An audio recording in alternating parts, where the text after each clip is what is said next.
예술가들 중에 생전에 굉장히 가난하게 살다가 사후에서나 이제 존재감이 드러나고 이제 부자는 못 되고 죽은 사람들, 한마디로. 근데 파블로 피카소는 엄청 부자였거든요. 그러니까 어떤 삶을 더 여러분은 원하세요? 그걸 팔리게 만들 수밖에 없도록 해야지 예술가라고 할 수 있지. 남들이 사지 않는 걸 막 그냥 만들었다? 그걸 팔려고 하는 생각도 안 했다? 그럼 그 행동이 과연 무엇인가? 안녕하세요. 여러분의 심리 멘토이자 영업 멘토 박승입니다. 제가 얼마 전 클래식 공연을 좀 갔다 왔습니다. 좀 독특했어요. 피카소의 작품들을 얘기하면서 이제 음악 클래식 연주도 듣고 하는 거였는데, 제가 이제 보험사에다가 계약한 게 너무 많아서 그쪽 보험사에서 VIP 고객 초청으로 이렇게 간 것입니다. 근데 너무 좋았는데, 해설하시는 나레이션 하시면서 진행하시는 사회자가 파블로 피카소에 대해서 굉장히 깊게 심도 높게 알려주신 거예요. 저도 파블로 피카소를 그냥 막연하게 좋아하거든요. 그냥 좋아하지 않고, 물론 작품을 좋아하지도 않아요. 그냥 막연하게 좋아하는 거예요. 어떤 부분을 좋아하냐면, 파블로 피카소가 91세로 죽기 전까지 뭐 3만 점에서 뭐 4만 점이라나? 그 어마어마하게 많은 예술 작품들, 그림들을 그려놓고 이제 사망한 사람이니까, 그만큼의 어떤 열정, 그만큼의 노력, 이런 부분들을 굉장히 높게 평가하고 되게 좋게 생각하는 거죠. 근데 또 파블로 피카소가 여자 관계가 이렇게 복잡했다? 뭐 이런 건 제가 거기서 처음 들어봤어요. 뭐 60세 넘었는데 20살하고 연애하고 막 결혼하고, 그런 거 보면 뭐 그것도 보통 사람이 할 수 있는 건 아닐 테니까. 근데 어쨌든 그런 부분 차치하고, 근데 우리나라는 좀 이 윤리적인 부분을 너무나 이렇게 그 잣대가 너무 강력한 나라예요. 이것도 조금 문제가 될 수는 있어요. 윤리를 지키지 말자는 게 아니라 지킬 건 지키는데, 어떤 사람이 엄청나게 뭐 대단한 일을 했어도 윤리적으로 하나만 조금 뭔가 어긋나면 굉장히 그 사람을 난도질한다는 게 문제지. 좋은 점은 배워야 되는데, 이런 부분. 그리고 또 그렇게 하다 보면 내로남불할 수밖에 없죠. 민족적 특성처럼 막 되는 건데, 자기가 하는 거는 또 괜찮고 남이 하는 거는 다 안 좋게 말하는, 그것도 참 문제는 있다고 생각합니다. 뭐 그 부분 얘기하려고 한 건 아닌데, 네, 일단은 그런 파블로 피카소에 대해서 그런 부분 때문에 뭐 다 싫다 이러지 마시고, 배울 점은 한번 배워보자는 얘기인데, 일단 파블로 피카소한테 모든 영업인들은 좀 배워야 돼요.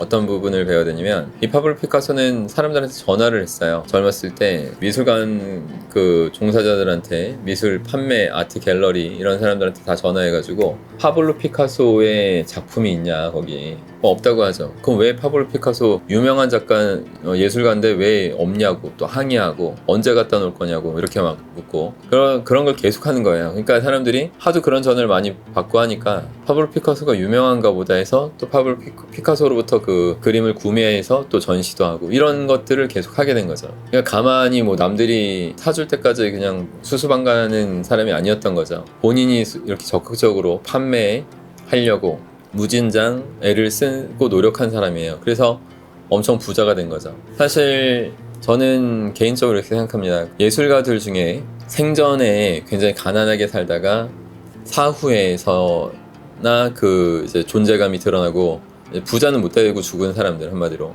근데 파블로 피카소는 엄청 부자였거든요. 그러니까 어떤 삶을 더 여러분은 원하세요? 당연히 그지? 파블로 피카소처럼 사는 거겠지. 고호나 이런 사람들 평생 가난했고 죽을 때까지. 근데 그런 사람들은 사실 제가 볼 때는 좀 뭐 이걸 동의하지 않을 사람도 있다는 거 알겠지만, 저는 생전에 가난한 예술가들은 예술가가 아니라고 생각할 정도로 저는 좀 안타깝게 봐요. 그러니까 예술가라면 최소한 예술가라면 이 세상의 본질을 좀 봐야 되거든. 항상 고도의 집중과 몰입 상태로 돌아가고 있고, 자신이 하는 행동도, 그 미술 작품 만드는 이런 작품도 고도의 집중과 몰입 상태를 만들어야 된다는 것을 알고 만들었어야 돼요. 그걸 팔리게 만들 수밖에 없도록 해야지 예술가라고 할 수 있지. 세상 돌아가는 이 근본적인 근원적 원칙을 모르고 무시하고 느끼지 못하는 사람이 남들이 사지 않는 걸 막 그냥 만들었다? 그걸 팔려고 하는 생각도 안 했다? 그럼 그 행동이 과연 무엇인가? 결혼할 수나 있나? 결혼해서 애 낳고 가정을 이룰 수도 있나? 없겠죠. 그래서 이런 사람들은 예술가라고 하기에는 조금 너무 결격 사유가 많은 것 같고, 제 생각에는 피카소처럼 세일즈 능력까지 탁월하게 보여준 사람이야말로 예술가가 맞는 것 같습니다. 전 그렇게 살았고 이런 것도 있죠. 그때 당시 초상화 같은 거 그려주는 게 되게 너무나 이제 비용이 들었어요. 근데 이제 귀부인이 초상화 그려달라고 했고 30분도 안 돼서 초상화를 멋지게 그렸죠. 이제 얼마 드리면 됩니까? 하는 그 질문에 한 1억 정도 달라. 어떻게 이렇게 짧은 시간 그려놓고 이렇게 큰 돈 요구하냐 항의했더니 귀부인한테 하는 말은 이건 내가 30년 넘도록 어마어마한 공을 들이고 시간 투자하고 남다른 노력을 해서 만들어질 수 있는 거였지 30분의 가치가 아니다. 그래서 당연히 그 이상 받아야 되는 거다. 이런 식으로 하니까 그 자부심, 긍지 이런 것들이 남다른 거죠. 이런 부분들을 파블로 피카소로부터 여러분이 좀 더 의욕적인 삶을 배우실 수 있으면 좋겠다는 거고, 그리고 요번에 그 공연 가서 처음으로 좀 알게 된 건데 예전에 본 기억이 있는데 그냥 대충 넘어갔던 그 사진이 있어요. 90세의 초상화를 그렸어요. 자신의 초상화. 늙어버린 자신의 모습을 거울 앞에서 이제 봤겠죠. 마음속에서는 영원한 젊음이 있고 예술에 대한 그 열망과 열정이 그대로일 텐데 나이는 먹었지만, 그러나 이제 거울에서 보이는 자신의 그 모습은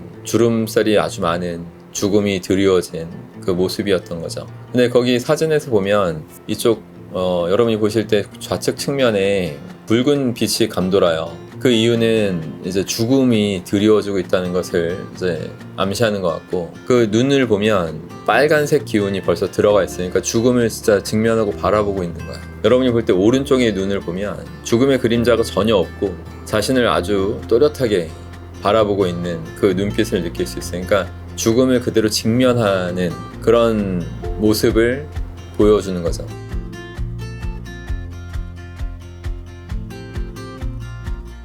여러분도 죽음을 직면할 수 있는가? 죽음을 직면하려면 어떤 사람이 가능할까요? 전 피카소처럼 정말 원 없이 자신의 모든 열정을 다 쏟아붓고 에너지를 다 소진해서 삶을 제대로 누려본 사람만이 죽음을 관조하고 바라보고 받아들일 수 있다라고 생각합니다. 최대한 여러분도 이렇게 여러분이 영업하는 사람이라면 모든 것을 다 에너지 쏟아부어서 노력해 보시라는 거예요. 그런 식으로 계속 살아갈 때 종국에는 죽음까지도 그냥 담담하게 또 당당한 자세로 받아들일 수 있는 그런 존재가 되실 겁니다. 저도 그렇게 살고 있다고 생각하고 그럴 것 같아요. 죽음을 담담하게 자연스럽게 받아들이면서 여러분도 다 그런 존재가 될 수 있도록 노력해주세요. 파블로 피카소한테 배울 점을 잘 배워보십시오. 자, 힘내시고 다음에 뵐게요. 고맙습니다.